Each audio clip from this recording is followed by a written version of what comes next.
Water makes up 70 to 90% of the human body, including 95% of blood plasma. Many health authorities recognize that dehydration is one of the most common causes of illness. Chronic dehydration is often part of a chronic disease process. Healthcare costs are spiraling so quickly that the Healthcare Financing Administration predicts that by 2030, Americans will pay over $16 trillion per year.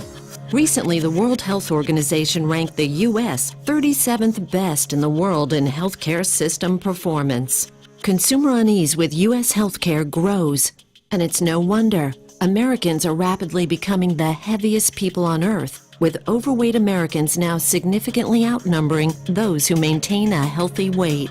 Enagic Incorporated, a Japanese company founded in 1974, is trying to make sure that you don't end up being one of these statistics. Enagic has a technology that turns ordinary tap water into Kangen water. Enagic's flagship product is the Leveluck SD501. This amazing water is a highly energized alkaline water produced with a continuous ionized electrolysis water generating system. Enagic is ISO 9001, ISO 14001, and ISO 13485 certified. Along with these certifications, Enagic is a proud member in good standing with the Direct Selling Association. Other awards include the prestigious International Earth Environment University Environmental Award, awarded to select companies for outstanding achievement in environmental services. Kangen water has 3 important properties that distinguish it from regular water. These properties are the antioxidant value, alkalinity, and microclustering property. In the next few minutes, you will learn about each of these properties, as well as other important benefits to having an Enagic ionizer in your home. Oxidation is the rust on a pipe or the breakdown that occurs when you cut an apple and it turns brown. Antioxidants slow down or stop that process and are found in many fruits and vegetables from Mother Nature. The Japanese call this Kangen water. Kangen translates to return to origin. This antioxidant property of Kangen water can be measured with an ORP meter. This digital meter measures the oxidation reduction potential. A positive reading means it is oxidizing, whereas a negative reading means it is not oxidizing or an antioxidant. Let's look at the ORP values of some of the most popular beverages on the market today and compare them along with Kangen water. Go ahead and clean that off now. And when we get our first one, let's go ahead and see what that reading is right there. We've got about a positive 363. We'll go ahead and go into the next one here. Let's get that all cleaned off. We'll bring that right there. And let's see, what are we getting there for a reading? A positive, 292. Pretty good. 296. I think we're going to go over 300. So we'll go ahead and we'll go to the next one there. Now remember, these are positive numbers. We're looking for a negative number. So this means that all of these are actually oxidizing substances to our bodies. So we'll go ahead and we'll go in here to the vitamin water. And we've got what? A positive 214. Go ahead and put that back in the clean water. Now we'll get over here into the Dasani and we'll see where the Dasani registers. Now the Dasani is a positive 100, 168, 172. As you can see, it's continuing to climb. We're going to be over 200 here in a moment. That's going to continue to go up. We'll go ahead and just clean that one off. And we'll come back here and we'll check the Aquafina. The Aquafina, we've got a positive, look, it looks like about 150 thus far. It's going to keep on going. We're up to about 180. And I think as we sit and watch it, it's going to be the same as the Dasani. It'll continue to climb to over 200. We'll go ahead and bring this over. In fact, I'm going to skip and come right over to the tap water. And we'll come back and do our Kangen water. Now the tap water has a positive 300. What is that number now? 325, 334, over 350. I think we'll find that'll continue to climb to well over 400. And as we sit and watch that go, I think you're going to see that it will. So we'll go ahead and we'll move on to the next. We're going to come back now and let's see what the Kangen water, the 9.5. Go ahead and put this in here. Now what we're looking for here is a negative number, and I think you can see right now we are at a minus 349, minus 350. We're riding right around the 349, 350. So minus 350, that is a huge change. Enagic ionizers producing Kangen water had the only beverage with a negative reading and the only one with a powerful antioxidant property. In its natural healthy state, the human body is slightly alkaline. The majority of beverages being consumed today are acidic. To help yourself maintain alkalinity, you should drink less beverages that are acidic like soda and bottled water and more beverages that are alkaline. Kangen water is your best choice. Let's look at the next property, the alkalinity. Let's go ahead and test the pH of each of these drinks. Now the pH is done where we use actually pH test drops. And these test drops are actually the same drops that you would use to test the pH in a pool. And we're just going to put 4 drops into each of these glasses. Now the pH scale ranges from 0 to 14. And what you want is you want to be on the high side. You want to be as high as you can get. You don't want to be on the low side. So we're going to go ahead here. We're going to stir these up. And we're going to stir up this first one here, the Sprite. And you can see on the, basically on the low side of the pH scale, you've got very, very, an orangish color, which is what you don't want. You get into here to the vitamin water. I thought vitamin water was supposed to be good for you. Well, it's got a very low pH to it. We get in here to the reverse osmosis waters. This surprises a lot of people when they actually see this reverse osmosis water. You go to the store and you buy these bottles and you think that it's really good for you, but yet you can see it just doesn't have that much of a pH value. Now this last glass, this is the tap water. Now this tap water here is, it's blue. And some people get excited about that because actually the pH value of this compared to all these other drinks is much better. Much better. But what they don't tell you is that the federal government mandates that tap water be at least 7.0 in pH. And so because of that, they use various chemicals, lyes, and anything they have to put into that water to get it to go to here. In fact, a lot of times when you filter this water, you will actually see that the pH values come back to this range once some of those chemicals are filtered out. So let's see what happens when we actually take some of our 9.5 water here and we just mix a little bit of it right in. Look what we just did to that tap water.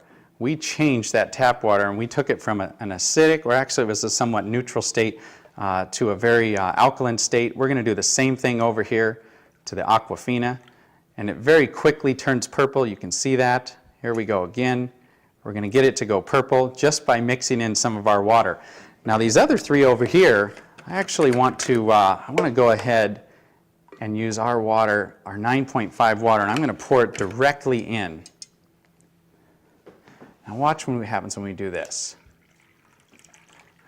Isn't that amazing? We're not getting any color change at all. In fact, if I go over here, we're not going to get any color change in either of these drinks. They are so acidic that it's actually going to take anywhere from 25, 30 cups of our water, of 9.5 pH water, when we mix it into these other waters, or these other drinks, to actually get it to go neutral. In fact, I'm going to show you that because this is so potent. I mean, look at this soda here. This soda is so potent that if we just take a tiny bit and put it right into one of these cups, it immediately takes away the alkalinity of these. I mean, take a look at that. It is just, it's absolutely gone.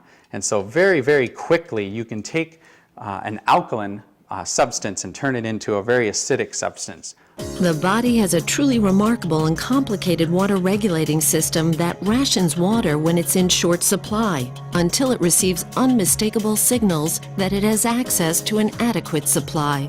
The problem is that some organs, like the brain, are higher on the priority list for water than others. Symptoms are the result of stressed organs that are dehydrated. This is much the same type of signal your car would give if the cooling system were overheating while climbing a steep hill. In both cases, if proper measures are not taken, a breakdown can occur. When asked how much water they drink each day, most people answer, "Not enough." We know that we should drink more water, but most of us don't make it a high enough priority. In fact, many people are confused as to how much water a person is supposed to drink. Most doctors will tell you that we should drink 8 8-ounce glasses of water per day. But is it a one-size-fits-all answer? Common sense would indicate that a 250-pound person would need more water to maintain their 75% hydration level than a 125-pound person. And what about someone who is very physically active or someone who works in a hot climate versus a person that is sedentary and perhaps stays indoors the majority of the time? Researchers have discovered that the most consistent trait of long-lived clusters of healthy people on the planet is the water that they drink. In his book, The Water Puzzle and the Hexagonal Key, Mu Shixan, PhD and one of the foremost water authorities in the world, states, hexagonal water is energetically more powerful. It is the obvious biological choice. Kangen water has some of the same properties as hexagonal water. A regular water cluster does not absorb as quickly or as easily as a smaller Kangen water cluster. Kangen water is more readily absorbed by the body and allows for better hydration. This smaller cluster is also why Kangen water tastes so soft and silky. Let's demonstrate the microclustering property of Kangen water. Now we're going to make tea, or attempt to make tea, with the water that is not, it's not hot. We're not going to allow this to steep. It's just a room temperature water. And now I want to make some tea with our 9.5 water. Kangen water 9.5. So we're going to go ahead and run us here another quart of our 9.5 water. We're going to give that first tea just a little bit of time. We're going to let it attempt to make tea from that reverse osmosis water. Remember what we talked about. Reverse osmosis water is what the Japanese call a dead water. It doesn't have any minerals in it at all. And in fact, when you put that water into your body, it can actually deprive your body of some of the essential minerals and nutrients that it has in it, because water, like anything, will balance itself out when it goes into your body. So now we'll just go ahead and take this cup here, and we're going to pour a cup of tea with our water. And I think you already see what is happening here. We have got tea. What I want to do is I want to give this one a little spin. We'll give this one just a little spin here. We'll just stop. Look at that. You've got two different cups here, same tea bags. One is obviously having a hard time making anything, and you've got this one here which looks like a perfectly good cup of tea. Now what's amazing about the microclustering properties is it actually will multiply the amount of nutrients that you're putting into your body and actually enable your body to use those nutrients. So as I slide this next tea bag over, watch what's going to happen. I can take this tea bag now and I can come over here and I can make another cup of tea. How about that? I mean, this property alone is amazing. For folks out there that like to drink coffee, you can go ahead and make your coffee, and you can use about half the coffee beans that you would normally use and get just as good a cup of coffee. And look at this. There's another cup. I think we could go on and on here and make anywhere from 15, 20, 25 cups of tea off of one tea bag. And there's actually nothing wrong with this at all. This is a fantastic tea, and it tastes exactly like green tea should taste, and yet it's just regular room temperature water. Let's come back over here to this little guy and let's see what's going on here. He's having a hard time getting started. I don't know too many people that would actually want to drink that cup of tea, but take a little look though. I don't think there was anything wrong with the tea bag. The problem was the water. Many healthcare experts now recommend that you drink a minimum of 1/2 of your total body weight in ounces of water each day. One reason that people don't drink enough water is that all too often water just doesn't taste very good, so we drink other beverages instead of plain water. Unfortunately, many of these beverages are polluting our internal environment and reducing our body's thirst mechanism in the process. This problem has led to one of the largest new industries in America, the bottled water industry. Let's take a look at just one company to see what's happening in this growing industry. Coca-Cola has 30 plants across America bottling their Dasani water. The source of this water is the local municipality. And for your information, the FDA does not require that purified or bottled water have the source of the water listed on the label.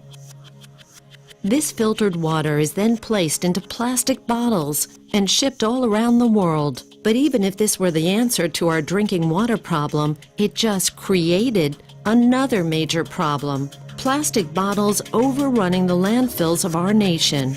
The bottling companies want us to believe bottled water is the answer to our water problem, so that we will continue to buy it. Bottled water has now become the second largest beverage segment behind soft drinks. Bottling companies are even trying to make consumers believe by having the word water on the label somehow makes it good for you. Having an enagic ionizer in your kitchen when you're preparing food will transform your meals from ordinary to extraordinary. From washing your fruits and vegetables, cooking, baking, preparing soups, and more. When you cook with Kangen water, it will bring out the flavor of all your ingredients. You can also remove chlorine from your water and keep it out of your food as well. Everyday Kangen. Let's prepare some vegetables and take a look at what's being found on our food and in our water. In this jug, we have an 11.5 pH water that comes out of the machine. When we come over here and we set it at the 2.5 setting, we actually make an 11.5 water. And just to show you what it looks like any other ordinary water. What I'm going to do here is I'm just going to go ahead and fill that first cup up. Just pour that right there. And now for the second tomato cup, what we're going to do is I'm just going to go ahead and use just some regular bottled water, because I think a lot of us are starting to learn. I mean, it doesn't take a genius to see what's being talked about in the news, all the different chemicals that we're finding in our tap water. And so now let's remember that this one on the left, we're going to set this right here. In fact, I'm going to put this jug right here so we remember. And this one on the right, we're actually going to test the chlorine, the amount of chlorine that we have in this tap water. So we'll put 4 drops there. We'll go ahead and stir this up. And that yellow color, you can see, is a ton of chlorine. That is a lot of chlorine, and of course that chlorine's put in there, I guess, to protect us, but I certainly don't want to put this chlorine into my body. But here's what happens when we go down to the store and we buy a fruit or a vegetable or whatever it is, and we decide to wash it off. We would normally put that right under the tap. Well, we're going to show you what happens when you do that. Now, we're just going to give this a little stir, just like we would. And if you do that, watch what happens here.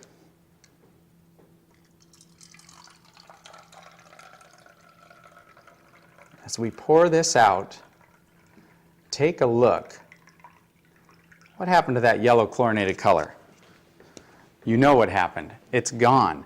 The reason it's gone is it absorbed right into the onions, which now, of course, we're going to eat. I just put more chlorine drops in there to see how much chlorine's left in that water, and there's none. So let's go back now to these tomatoes, and let's see what's happened. Get a couple more glasses here, and let's go ahead and take a little look here. This is with the Dasani.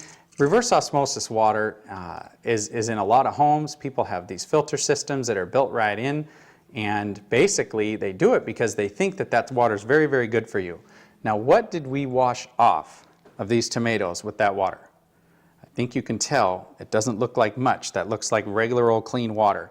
We'll come over here. Now let's see what we washed off of this first set of tomatoes. Look at that water. That yellow color right there represents the pollutants that we actually have that are on those tomatoes. Typically, you would actually eat these, and if you were to taste the difference between the two, you will not want to eat these tomatoes. I think everybody knows that as you mix water and oil, they don't mix. Just like we've been taught in school, everything we've ever been taught, that's exactly what happens is they don't mix. The oil just floats right to the top. Well, what's pretty amazing about our water is that you've got, we'll take some more of this 11.5 water. This water has cleaning powers that are so amazing that you can actually, when it comes to cleaning those tomatoes, as we saw, it took everything off of those tomatoes. Most of the herbicides and pesticides today are oil-based. So anything that they're putting onto our foods, they make it oil-based so it doesn't wash off when it rains. It makes sense. But when we take our 11.5 water now and we actually pour this into olive oil, look what just happened. That is completely emulsified right in the cup. That's amazing. There's chemists out there that say that's impossible. That shouldn't happen. But look at that. We just emulsified this oil. Talk about cleaning properties. Talk about being able to clean your shower or clean the car or clean anything greasy. You know, if the kids go out and get something on their clothes that they shouldn't have, you're going to be able to cut it and break it down. But this oil, you know, it represents the gunk and the junk in the body. And look at how if we put the right water into our body by putting a high pH water in our body, we can actually take this right out of it. You just saw the 11.0 pH strong Kangen water that is used for cleaning, not just in the kitchen, but in the rest of the house as well. It can break down grease and oil, and it is a great stain remover. While the machine is producing 11.0 pH water, it simultaneously produces 2.5 pH water. The 2.5 strong acidic water is environmentally green. You can use it for personal hygiene and toxic-free cleaning. Many people are concerned with the many chemicals being used in their homes, and this water can help reduce, if not eliminate, those toxic chemicals completely from your home. There are 3 settings for Kangen water: 9.5 pH, 9.0 pH, and 8.5 pH. Depending on what pH level you want to drink, you simply press the keypad on the front of the SD501, and your desired level of pH water will be produced. There is a clean water setting, 7.0 pH for taking medications. The beauty water setting produces a water for skincare, bathing, and numerous other personal hygiene uses. With an SD501 on your counter or hidden under your sink with the under-counter model, you'll be amazed at how many chemicals you can remove from your home. You will be able to consume Kangen water on a daily basis and help the environment by no longer drinking bottled water. Make your home a cleaner and safer place to live. Change your water. Change your life. Start drinking and using Kangen water and experience the difference for yourself.